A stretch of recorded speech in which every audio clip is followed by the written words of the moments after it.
అలాగే కందుల దుర్గేష్ గారు గౌరవ పర్యాటక సాంస్కృతిక శాఖ మరి సినిమాటోగ్రాఫ్ శాఖ మార్చులు ఆంధ్రప్రదేశ్ ప్రభుత్వం.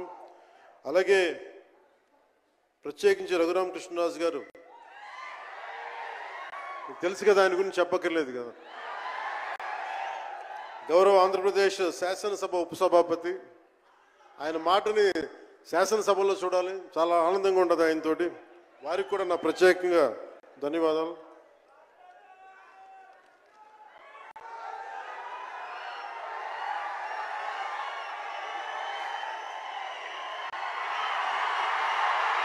సరిగ్గా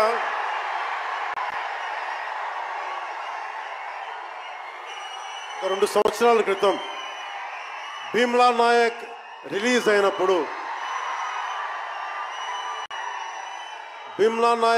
అయినప్పుడు అందరి సినిమాలు 100లో ఉంటే పవన్ కళ్యాణ్ సినిమాలు 10 రూపాయలు 15 రూపాయలు చేశారు.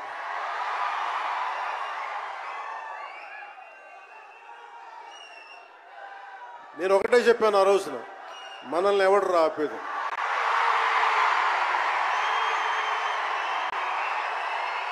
This is not about money. This is not about finance. This is not about records. This is about damn guts. This is about damn courage. This is about damn tenacity. We are here. We will stand by. We will serve justice.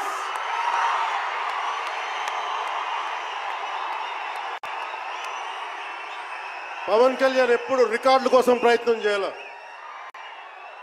Reluctant actor. మా బ్రహ్మానందం గారు చెప్పినట్టుగా నేనేం కోరుకోలే, నేను ఒక actor అవ్వాలని కోరుకోలే, సగటు మనిషిగా బతుకుదామన్న ఒక్క ఆలోచన తప్ప నాలో ఏం లేదు. అలాంటిది నేను పొద్దున ప్రెస్ మీట్లో రత్నం గారి గురించి మాట్లాడాను. ఇప్పుడు